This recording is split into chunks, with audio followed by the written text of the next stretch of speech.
Jangan kotori tempatku. Anak-anak ini tidak akan saya pulangkan sebelum dia meminta maaf. Sama juga kalau ada yang niat-niat jahat, malah sebaliknya juga gitu, dia akan memberikan teguran. Kan ada gitu, prajurit itu yang menyambut orang-orang yang datang. Jadi melangkahi, ternyata ini bekas. Ternyata bukan dia jalan sama-sama, satunya ini lampu, satunya dia pakai topi haji. Keluarlah yang pakai jubah kuning dari arah ranjang itu kayaknya, dan dia bersalaman dengan saya waktu itu.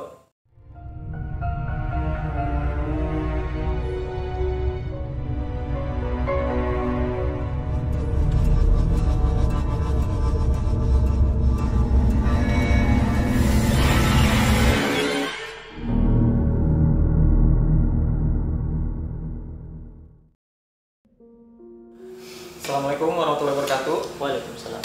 Malam ini kembali lagi teman-teman di Guide Malam. Setelah tadi kami membahas tentang sejarah singkat status dari Keraton Gunung Tabur menjadi Museum Batu Wakal. Nah, pada malam ini teman-teman, mungkin di video yang selanjutnya ini kita akan membahas sedikit, mungkin 4 tentang pengalaman mistis yang pernah terjadi di lingkup Museum Batu Wakal ini. Karena kan dari yang teman-teman tahu aja atau dari informasi lah yang beredar di masyarakat ini, apalagi keraton ini kan sudah cukup tua, Museum Batu Wakal ini cukup tua, pasti ada lah hal-hal mistis yang mungkin di luar nalar lah di manusia ini. Nah, malam ini teman-teman kita masih tetap bersama dengan Bapak Haji Suwaidi selaku koordinator dan kerabat juga ya Pak. Nah, kerabat juga dari Keraton Gunung Tabur, dan ditemani dengan Bapak Erson Susanto. Beliau juga zuriat dan kerabat dari Kesultanan Gunung Tabur. Dari bapak-bapak yang hadir malam ini bisa mungkin menceritakan sedikit Pak atau pengalaman pribadi Bapak selama yang Bapak tahu tentang Museum Batu Wakal ini Pak. Siapa tahu ada pengalaman mistis yang bisa dibagi untuk teman-teman semua Pak. Baik, sebelumnya saya ucapkan salam. Assalamualaikum warahmatullahi wabarakatuh kepada pemirsa sekalian. Mengenai kalau untuk pengalaman secara mistis, pengalaman pribadi kami baik di lingkungan yang pernah kami alami di museum ini atau di luar dari museum ini, mungkin ada beberapa, banyak, cuma salah satunya kalau yang di museum ini ya pernah kita mengalami hal-hal yang semacam yang tak kasat mata, pernah kita lihat secara langsung atau kita rasakan. Karena juga saat kita mengalami yang seperti itu, kami juga bertanya kepada orang-orang tua kami, apakah di museum itu ada hal perwujudan seperti ini. Ternyata orang tua kami juga membenarkan hal seperti itu. Nah, cuma itu tak perlu kita takuti. Sebenarnya tidak usah kita takuti, karena kita sama-sama diciptakan dalam hal yang sederajat, hanya sisi alamnya yang berbeda. Nah, kalau pengalamannya itu siang pun pernah terjadi. Kalau pada saat kita masuk ke sini, pada saat saya masuk ke sini membawa tamu pernah, dan kepala koordinator museum sendiri pun sering bercerita tentang keadaan-keadaan di sini. Jadi yang pernah kami alami itu sendiri pada saat masih ada keramaian di sepanjang tepian wilayah Museum Batu Wakal Gunung Tabur ini. Pada saat itu ada acara wisata kuliner yang kita adakan di sini, yaitu dulunya tuh kita namakan Barambak. Nah, itu pernah kita adakan acara di sini, acara malam kesenian, lomba-lomba seperti itulah. Nah, ternyata di dalam hal itu, dalam acara itu ada salah satu remaja lah yang tak perlu kita sebutkan namanya. Jadi mungkin mereka belum mengetahui hal-hal yang apa yang ada di museum ini, sehingganya mereka berbuat yang kotor-kotor. Mohon maaf, yang kotor-kotor itu dalam tanda kutip itu ya semacam hal yang tidak wajar lah, ya, yang seusia seperti itu. Nah, ternyata saat dia pulang pada saat itu ternyata langsung ini kesurupan. Jadi kami pun yang di sini sangat menyaksikan itu ya spontan saja. Namanya kita sesama ini ingin menolong, yang korban tadi. Ternyata saat dalam tak sadarnya itu dia menyatakan bahwa jangan kotori tempatku. Nah, anak-anak ini tidak akan saya pulangkan sebelum dia meminta maaf kepada kami. Hal itu bisa kita percaya dan juga tidak kita percaya bisa juga, tapi hal yang demikian mesti kita percaya karena salah satunya percaya kepada yang gaib itu sangat dibolehkan. Nah, selagi tidak mengarahkan keimanan kita itu kepada kekufuran. Nah, jadi akhirnya ternyata setelah kita bantu dengan bacaan doa, ternyata tersadar si anak-anak ini begitu meminta maaf, ya alhamdulillah tidak didatangi. Padahal pada saat itu berentet dari satu orang ini kena yang satu ini yang disembuhkan, ini yang kena, seperti itu kejadiannya. Seperti itu ternyata kita telusuri, memang ada orang yang bisa punya kelebihan indra enamnya, menyatakan bahwa mengetahui siapa yang memberikan pelajaran seperti itu, ya ternyata memang di museum ini ada. Dan bahkan itu sebenarnya mereka kan juga sama halnya hidup seperti kita juga manusia, tapi dipisahkan oleh alam saja. Nah, jadi untuk itu ya dengan pengalaman-pengalaman seperti itu, jadi kita bisa belajar bagaimana diri kita ini membawa kebaikan untuk diri kita dan untuk kebaikan orang lain, seperti itu. Nah, kemudian waktu lomba itu, acara lomba atau seperti apa itu, Pak Ersan? Lomba panggung dan posisi panggung di... Sementara kita kan ada panggung hiburan di depan. Oh, di depan. Ternyata mereka kan, kita kan tidak ada pengamanan secara khusus pada kita hanya mempercayakan dengan kesadaran warga saja. Ternyata ada orang luar yang seperti itu, yang tidak mengetahui dengan keberadaan suatu wilayah di sini. Jadi dia melakukan hal yang negatif lah, kurang baik lah, yang tidak disenangi oleh makhluk kasat mata yang ada di sini gitu. Pak Ersan. Jadi itu tadi salah satu pengalaman pribadi juga ya Pak, terkait tentang kemistisannya musim Batiwakal ini. Iya. Pengalamannya memang ini harus yang memang kita percaya, karena sosok ini yang masuk tadi katanya Pak Ersan tadi ini memang betul-betul dia menyatakan kalau dia berada di sini musim betul. Batiwakal ini. Pada saat dia mengalami kesurupan tadi. Kesurupan itu. Nah, kalau dari Pak Haji sendiri Pak, selama Bapak mengurus musim Batiwakal ini Pak, pernah ada pengalaman pribadi Pak tentang mistis tadi Pak? Ya, terima kasih sebelumnya kami ucapkan Assalamualaikum warahmatullahi wabarakatuh. Waalaikumsalam. Alhamdulillah saya mulai PTT di museum sampai PNS ya, kurang lebih 20-an tahun. Nah, sudah, jadi alhamdulillah lah banyak sekali hal-hal yang di luar kasat mata yang kita bisa saksikan. Jadi cuma alhamdulillah untuk di museum kita ini, apa katakannya, kalau kita berbicara auranya positif gitu.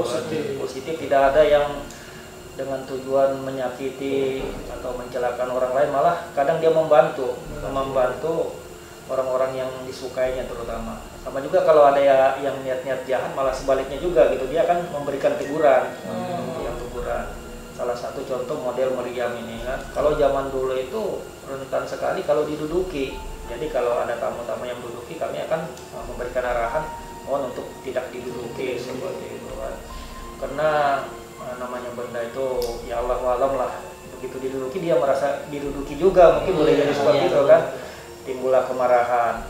Kalau berbicara mulai dari luar ya mungkin kalau zaman dulu kan ada prajurit yang jaga.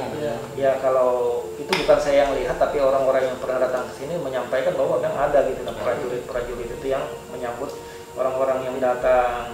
Di museum ini kan ada beberapa ruang, ada 6 ruang. Jadi 6 ruang itu masing-masing dengan apa istilahnya kodamnya itu yang menyambut kita datang. Pernah kejadian saya waktu itu, ini kan museum ini dalam keadaan direhab, jadi barang-barang itu terhambur karena ada pengecatan, ditutupi. Jadi saya masuk ke dalam dengan mengucapkan Assalamualaikum gitu kan, masuk saya di daerah ruang 2 itu tempat khatam Al-Quran. Dia bilang, dia nggak jawab salam saya, tapi dia bilang siapa atu, itu bahasanya. Itu terdengar ya? Siapa atu bilangnya kan.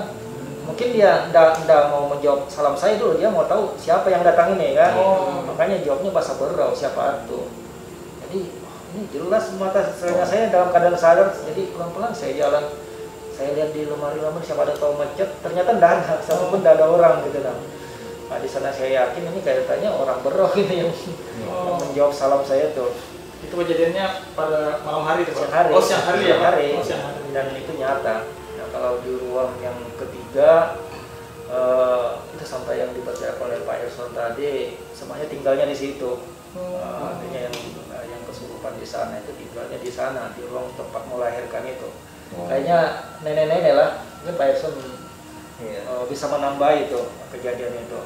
Itu nenek-nenek orangnya itu ini sepertinya dekat dengan kita ini. Hadir. Assalamualaikum. Itu rambutnya itu Berikat kalau dia bilang kami itu begalong Begalong. sambalnya. Nah, cuma tua. Bajunya itu dia semacam ini lempang orang umroh itu atau haji itu, tapi kuning dia kayaknya itu seperti itu. Kalau sosok nenek tadi, Pak, memang istilahnya mungkin energinya yang paling kuat di Museum Batu Wakal ini ya nenek tadi itu, Pak? Ada lagi. Oh, ada lagi. Ada lagi sebenarnya yang mungkin Pak Jiswedi juga tahu, ada di Meriam di tanah. Itu ada, itu yang paling. Kalau nenek-nenek ini memang ya yang sering memberikan teguran. Jadi Pak, mengenai yang barang-barang di dalam museum ini kan itu ada semacam kodak. Apa yang di meriam itu ada nama khusus gitu? Atau misalnya mungkin dibersihkan seminggu sekali? Kalau barang-barang tua kan tentunya harus dibersihkan. Barang tua atau barang baru pun memang harus dibersihkan. Apalagi barang-barang peninggalan nenek moyang kita itu kan memang harus dirawat. Kalau dari Pak Ding, Pak, selain tadi pengalaman yang tentang didengarkan tadi pada siang hari, Pak, ada lagi pengalaman yang paling mungkin kalau kita bilang sekarang itu mungkin yang paling teringat terus sampai sekarang itu, Pak? Iya. Jadi lanjut tadi ya di ruang 4. Di ruang 4 itu pertama, cuma sayang sekali ya CCTV itu rekamannya nggak ada lagi. Itu sempat pada saat CCTV ini diadakan, kami melihat ada orang membawa seperti bilang orang ini berambang jalan sama-sama gitu kan. Nah, terus setelah kami zoom, ternyata bukan dia jalan sama-sama, satunya ini lampu, satunya dia pakai topi haji, jadi seperti jalan berambangan kan. Jadi kayaknya dia waktu malam itu melihat kondisi di museum ini seperti apa, mengawasi lah bahasanya, berkeliling menggunakan lampu sorot itu. Nah, yang tambahan lagi di tempat ranjang, hampir 10 tahun yang lewat lah. Jadi waktu itu pengunjung agak kurang. Jadi sempat saya duduk-duduk di kursi di ruang tamu terbaring keluarlah yang pakai jubah kuning dari arah ranjang itu kayaknya. Dan dia bersalaman dengan saya waktu itu. Saya juga menyambut selamannya itu. Waktu terbangun tangan saya masih posisi kayak seperti megang tangan itu kan, seperti ini. Jadi setelah kebesokan harinya kebetulan Putri waktu itu masih hidup, Putri kan Rosa Nipa, saya menanya, dia bilang, Putri saya ada selamat dengan di situ. Seorang Putri, siapa dia? Bilang Putri saya tidak bisa menjawab apakah dia manusia atau jin, Allahu a'lam. Cuma yang pasti itu dia senang dengan kamu bekerja atau di sana gitu kan. Mungkin kamu pernah membersihkan ranjang itu tempat tidur, dia artinya ucapan terima kasih. Begitu. Kalau pakaiannya itu ya memang kuningnya ya kuning betul, kuning cerah. Cuma wajahnya enggak saya lihat. Mungkin orangnya agak tinggi karena saya melihat mungkin sebatas separuh badannya aja yang bisa terlihat ini. Ya mungkin ini satu pertanyaan ini buat Pak Erson sama Pak Haji Swahidi. Nah, mungkin bisa kita sebutkan aja nggak, maksudnya yang pernah dilihat nampak dan energinya pada saat itu negatif. Kira-kira pernah nggak melihat yang seperti itu di sini? Kalau melihat secara langsung negatifnya itu tidak ada. Tapi hanya sekali lagi itu hanya teguran. Pernah seperti melangkahi Maryam itu waktu membersihkan kan dia tidak tahu hanya membersihkan pada saat itu gotong royong. Jadi melangkahi, ternyata ini bekas kakinya nih, diobati secara medis, diurut juga dan mani-mani. Ternyata dia mimpi sendiri bahwa dia pernah melintasi Maryam yang ada di sana itu. Jadi akhirnya beliau itu menyampaikan permintaan maafnya dengan kalau bilang kami di sini susuk menunjuk nama kan, bahwa permintaan maaf ini seperti itu, prosesinya seperti itu. Ternyata alhamdulillah beliau langsung ini bekasnya hilang dari itu. Kalau ada juga yang pernah main di sini keramaian siang hari itu yang seharusnya itu jangan sampai lewat jam 11 itu, karena kan kita dekat masjid, jangan sampai suara musik rame itu jangan sampai tabrakan dengan pada saat orang membunyikan toa di masjid itu mengaji menjelang zuhur. Nah ternyata mereka pada saat itu waktunya itu melampaui itu hampir bersamaan kan menjelang zuhur itu. Ternyata ada yang kesurupan itu, padahal mereka itu bukan orang Berau, tapi yang masuk itu bahkan dari Gunung Antaruning katanya kan, yang pada saat itu padahal mereka bukan orang Berau, tapi bahasa yang keluar itu bahasa Berau. Kalau saya sempat mengalami artinya pada saat itu saya ada keperluan ke rumah ya, tiba-tiba dari staf muslim kami memanggil kami, katanya ada yang seperti mau kesurupan ini di museum tamu. Jadi pada saya datang, saya lihat sudah kondisi matanya sudah agak memerah kamu itu kan. Yang saya tanya sama teman saya, ini kenapa dia katanya waktu masuk itu ingin membuat buku gitu kan, apa mempublikasikan, cuma mungkin mohon maaf belum izin, memotret di bagian tadi di ruang tempat melahirkan itu. Di pas dibuka di bagian pinggangnya sini seperti ada dua kuku tajam kayak seperti bagian supaya dicibit lah, cuma dua. Jadi gimana bang, saya pemecahan saya kebetulan putri masih hidup, putri Kane, saya bawalah ke sana. Begitu putri keluar, berangsur-angsur auranya ini membaik. Nah, padahal tidak diapa-apain gitu lah. Diajak putri berbicara, kamu dari mana, kapan datang, diajak bicara, enggak gitu.